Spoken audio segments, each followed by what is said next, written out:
Friends, आज हम बात कर रहे हैं आईआरएफसी की, यानी इंडियन रेलवे फाइनेंस कॉरपोरेशन की। यह एक पूरी तरह से सरकारी कंपनी है जिसकी 100% होल्डिंग सरकार की थी, लेकिन पिछले दिनों उन्होंने आईपीओ के माध्यम से इसमें से थोड़ी सी होल्डिंग कम की है। यानी अभी भी पूरा कंट्रोल सरकार के हाथ में, करीब 86% की हिस्सेदारी सरकार की है और एक बहुत ही मजबूत और प्रॉफिट मेकिंग कंपनी है। लगातार प्रॉफिट में वृद्धि हो रही है, बहुत ही शानदार स्टॉक है, लेकिन कौड़ियों के दाम में मिल रहा है। यानी जो आईपीओ की इसकी प्राइस थी उस इशू प्राइस से भी कम प्राइस में मिल रहा है। यह हमारे लिए एक बहुत ही सुनहरा मौका है कि यह स्टॉक हमें आज भी इशू प्राइस से कम में मिल रहा है। इसके पीछे कुछ ऐसे रीज़न बने कि इसकी लिस्टिंग नीचे हुई, डिस्काउंट में हुई थी और अभी भी बाजार की गिरावट की वजह से स्टॉक काफ़ी नीचे मिल रहा है, लेकिन इसको आप मौका समझ सकते हैं और इसमें आप निवेश करोगे तो ये आपको आने वाले समय में माला माल कर सकता है। आने वाले समय का एक मल्टी बैगर स्टॉक ये बन सकता है। तो इसके पीछे क्या वजह है, इस वीडियो के माध्यम से हम डिस्कस करेंगे और क्यों है ये एक सुनहरा मौका खरीदारी के लिए और इसमें निवेश करने से कितना प्रॉफिट आपको मिल सकता है। सारी की सारी संभावना हम इस वीडियो के माध्यम से तलाशेंगे। लेकिन फ्रेंड, उससे पहले अगर आप पहली बार हमारे चैनल पे आए तो चैनल को सब्सक्राइब कर दीजिए, एक बेल आइकॉन दबा दीजिए ताकि जब भी नया वीडियो बने पहला नोटिफिकेशन आपको मिले। वीडियो पसंद आए तो लाइक शेयर जरूर कीजिए। चलो फ्रेंड, वीडियो स्टार्ट करते हैं। मैं हूँ आपका दोस्त एसबी दवे और हमारे अपने चैनल ऑनलाइन कमाई में आपका बहुत बहुत स्वागत है। फ्रेंड्स, सबसे पहले हम फ्राइडे के कारोबार को डिस्कस कर लेते हैं। आईआरएफसी का स्टॉक फ्राइडे को 21.25 पर ओपन हुआ, हाई बनाई 22 की और लो में चला गया 21.05 के और एंड में जो क्लोजिंग दी वो है 21.75 पर, करीब 3.08% अप पर क्लोजिंग दी है। अच्छी खासी तेजी बनी थी। एक बार वॉल्यूम की बात कर लेते। बीएससी में 13,48,000 का वॉल्यूम हुआ और सामने 5,37,000 की डिलीवरी उठाई गई और डिलीवरी का परसेंटेज है 39.88%। अच्छी खासी डिलीवरी उठाएगी और बहुत ही शानदार इसमें वॉल्यूम के साथ में कामकाज हो रहा है। एनएससी की बात कर लेते। 2,21,74,000 का वॉल्यूम हुआ और सामने 90,69,000 की डिलीवरी उठाई गई और डिलीवरी का परसेंटेज है 40.90%। तो 40% के ऊपर डिलीवरी उठाई जा रही है। लोग इसमें दबा के खरीदारी कर रहे हैं क्योंकि इसी जो प्राइस है काफ़ी कम है। जो कंपनी ने इशू प्राइस रखी थी उससे भी कम में ये मिल रहा है, यानी एक बहुत ही बड़ा है मौका हमारे लिए इस समय खरीदारी का। इसके 52 वीक की बात करें तो ये लो में 20.80 तक गया था और 52 वीक का हाई इसका है 26.70, यानी जो इसकी इशू प्राइस थी वहीं से ये रिटर्न हो चुका है। 26 रुपये की इसकी इशू प्राइस थी, वहाँ से अभी रिटर्न हो चुका है और फिलहाल ये इसकी परफॉर्मेंस की बात करें तो 18.54% दूर है अपने 52 वीक से और पिछले एक महीने में इसमें 11.41% की गिरावट देखने को मिली है। इस दौरान निफ्टी 50 ने 1.96% की गिरावट दिखाई है। पिछले दिनों बाजार में काफ़ी गिरावट हुई थी और इस गिरावट की वजह से स्टॉक के अंदर भी गिरावट हुई और ये काफ़ी नीचे मिल रहा है और बहुत ही अट्रैक्टिव प्राइस पे मिल रहा है। इसके वॉल्यूम को अगर एनालिस करें तो पिछले एक महीने पहले इसका 2 करोड़ का वॉल्यूम था, पिछले एक सप्ताह पहले इसका 2 करोड़ का वॉल्यूम था, गुरुवार को भी 2 करोड़ का ही वॉल्यूम था और फ्राइडे को भी 2 करोड़ का ही वॉल्यूम था।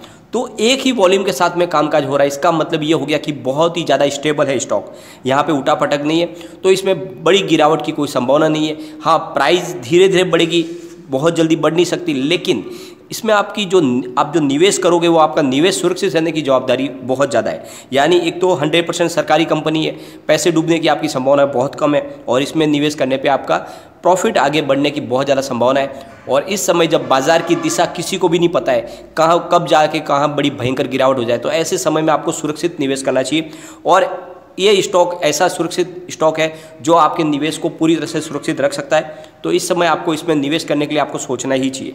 एक बार हम इसके कारोबार को डिस्कस करेंगे। इसके जो सबसे बड़ा जो इसका बिजनेस मॉडल है बहुत ही शानदार है। आईआरएफसी रेलवे को फाइनेंस करती है, इसीलिए इस कंपनी में आपका पैसा डूबने की संभावना बहुत कम है क्योंकि एक तो सरकारी कंपनी है, पूरी तरह से सरकार का कंट्रोल है। दूसरा, जो ये फाइनेंस करती है वो रेलवे को करती है, तो वहाँ से इनके एनपीए बनने की बहुत कम संभावना है। जो इनके जो रिकवरी है वो आराम से हो जाती है। आईआरएफसी इंडियन और फॉरेन फाइनेंस कंपनियों से फंड जमा करके फिर उनको रेलवे को प्रोवाइड करती है। तो बिजनेस मॉडल बहुत ही शानदार है, यूनिक है, इसलिए यहाँ पे आपको निवेश करना चाहिए और लगातार प्रॉफिट मेकिंग कंपनी है।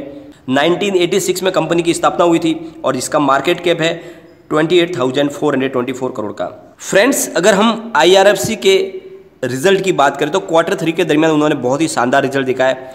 Q3 के दरमियान उन्होंने 3,932.46 करोड़ का इनकम, टोटल इनकम दिखाई है जो Q2 से 5.88% ज़्यादा है। Q2 में कंपनी की टोटल इनकम 3,714.17 करोड़ की थी और पिछले साल सेम क्वार्टर से 8.01% ज़्यादा है। यानी पिछले साल सेम क्वार्टर में कंपनी की टोटल इनकम 3,640.94 करोड़ की थी और कंपनी का net profit after tax 1,046.74 crore का रहा है। तो कंपनी लगातार अच्छी परफॉर्मेंस दे रही है, बहुत ही शानदार रिजल्ट पेश कर रही है और लगातार रिजल्ट के अंदर उनकी परफॉर्मेंस में सुधार हो रहा है, यानी लगातार उनका प्रॉफिट बढ़ रहा है। और यही एक जो बात है वो हमें निवेश के लिए प्रेरित कर रही है IRFC के अंदर। IRFC का बिजनेस मॉडल बहुत ही शानदार है। ये कंपनी रेलवे को फाइनेंस करती है, यानी यहाँ से आपके जो निवेश है वहाँ डूबने की संभावना नहीं है क्योंकि पूरा कंट्रोल सरकार का है। 86% की इसकी हिस्सेदारी सरकार की है।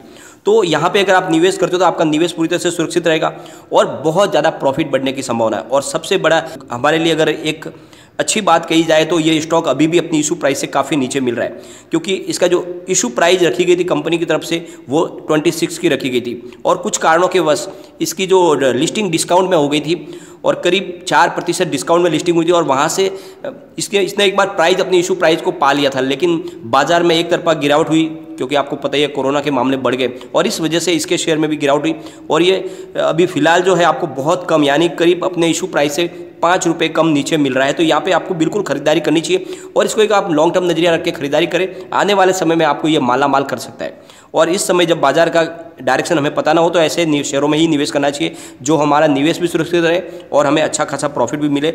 ये आने वाले समय में हमें बहुत ही अच्छा रिटर्न दे सकता है। एक बार इसके प्रोमोटर होल्डिंग को भी डिस्कस करेंगे हम। प्रोमोटर की होल्डिंग यानी सरकार की होल्डिंग इसमें 86.36% है, यानी पूरी होल्डिंग अभी भी सरकार के पास ही है। फॉरेन इंस्टीट्यूशन इसमें 1.44% की होल्डिंग लेके बैठे हैं। अदर्स की होल्डिंग इसमें 0.96% की है। NBFC और म्यूचुअल फंड की होल्डिंग 3.02% की है। जनरल पब्लिक की हिस्सेदारी 7% है। फाइनेंशियल इंस्टीट्यूशन की हिस्सेदारी 1.21% है। तो बहुत ही शानदार इसका शेयर होल्डिंग पैटर्न है।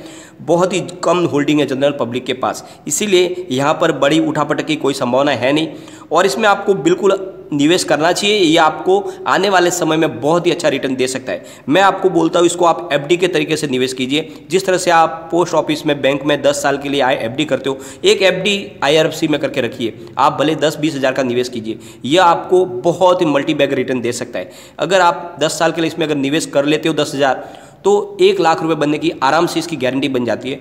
यह आपको इतना रिटर्न दे सकता है 10 साल में। लेकिन अगर आप बैंक में या पोस्ट में अगर FD करोगे तो आपका 10,000 का ज़्यादा से ज़्यादा 20,000 हो सकता है, 25,000 हो सकता है, लेकिन यहाँ पर आपका 1 लाख रुपए बनने की संभावना बनती है। तो ऐसे शेयर में आपको FD के तरीके से निवेश करना ही चाहिए। एक बार हम इसके पिवट लेवल को चेक करेंगे, गिरावट में ये कहाँ तक जा सकता है और बढ़त में ये कहाँ तक जा सकता है। तो अगर अभी और ज़्यादा इसमें अगर बाजार में गिरावट होती है, जिस तरह से माहौल बन रहे हैं कोरोना के, तो हो सकता है भयंकर गिरावट भी हो जाए। तो जो पहला सपोर्ट निकल के आएगा वो है 21.63 का, इसका पहला सपोर्ट आ जाता है। इसका सेकंड सपोर्ट है 20.37 का, यानी स्टॉक गिरेगा तो फिर सेकंड सपोर्ट पे यहाँ पे रुक सकता है। और थर्ड इसका सपोर्ट आ रहा है 17.83 का। तो भयंकर गिरावट में, एक तरफा गिरावट में ये 17.83 तक भी जा सकता है, यानी अपनी इसकी अभी की जो प्राइस है ये 2 से 3 रुपये नीचे जाने की संभावना बनती है बड़ी गिरावट के अंदर। परंतु यह एक तरफा बाजार में भयंकर गिरावट होगी तभी हो सकता है, क्योंकि ऑलरेडी ये बहुत ही ज़्यादा डिस्काउंट में मिल रहा है, इसलिए इसमें बड़ी गिरावट की संभावना नहीं बन रही है। और अगर ये तेज़ी में दौड़ेगा तो कहाँ तक जाएगा, तो जो फर्स्ट टारगेट निकल के आ रहा है वो है 25.43 का। स्टॉक अगर उससे भी आगे दौड़ेगा तो फिर जाएगा 27.97 पर, और अगर स्टॉक उससे भी आगे दौड़ा तो फिर जो तीसरा टारगेट निकल कर रहा है वो है 29.23 का। तो ये तेज़ी में 29 रुपये के आसपास जा सकता है। तो बहुत ही शानदार इसका जो पिवट लेवल देख के हमें इन्वेस्टमेंट के लिए प्रेरित कर रहा है, क्योंकि ये तेज़ी में 29 तक जा सकता है। अभी इसकी प्राइस 21 के आसपास है, तो इसमें हमको बहुत अच्छा रिटर्न देखने को मिल सकता है, यानी बहुत कम समय में ये हमें 8 से 9 रुपये का रिटर्न दे सकता है, यानी हमारी जो प्राइस लगभग 1.5 गुना हो सकती है। लेकिन अगर गिरावट होती है तो उसमें बहुत लिमिटेड गिरावट है, यानी 2 से 3 रुपये की, 4 रुपये की गिरावट की संभावना है। तो गिरावट में इसमें संभावना कम है, बढ़त की संभावना बहुत ज़्यादा है। तो ऐसे स्टॉक में तो हमें निवेश बिल्कुल करना ही चाहिए, यानी पूरी तरह से सरकारी कंपनी है जहाँ पे पैसे आपके डूबने की कोई संभावना नहीं है और इन्वेस्टमेंट करने पे आपको अच्छा खासा रिटर्न भी मिल सकता है। फिलहाल ये इशू प्राइस से भी डिस्काउंट में मिल रहा है, तो ऐसे स्टॉक में तो बिल्कुल निवेश करना चाहिए। ये आने वाले समय में आपको माला माल कर सकता है। अगर आप इसमें 10,000 भी लगाते हो तो 10 साल के लिए अगर आप तो आराम से 1 लाख रुपए बनता है। तो आप अपने हिसाब से इसमें निवेश कर सकते हैं और बहुत ही शानदार स्टॉक है और इसका जो बिजनेस मॉडल है बहुत ही यूनिक है। यह आपको बहुत जल्द अच्छा रिटर्न दे सकता है। लेकिन फ्रेंड, कोई भी इन्वेस्टमेंट करने से पहले अपने फाइनेंशियल एडवाइजर से एक बार एडवाइस ले ले या अपना खुद का रिसर्च करें, क्योंकि मैंने वीडियो आपके एजुकेशनल पर्पज़ के लिए ही बनाया है। वीडियो पसंद आए तो लाइक शेयर जरूर कीजिए और चैनल को सब्सक्राइब कर दीजिए। Thank you.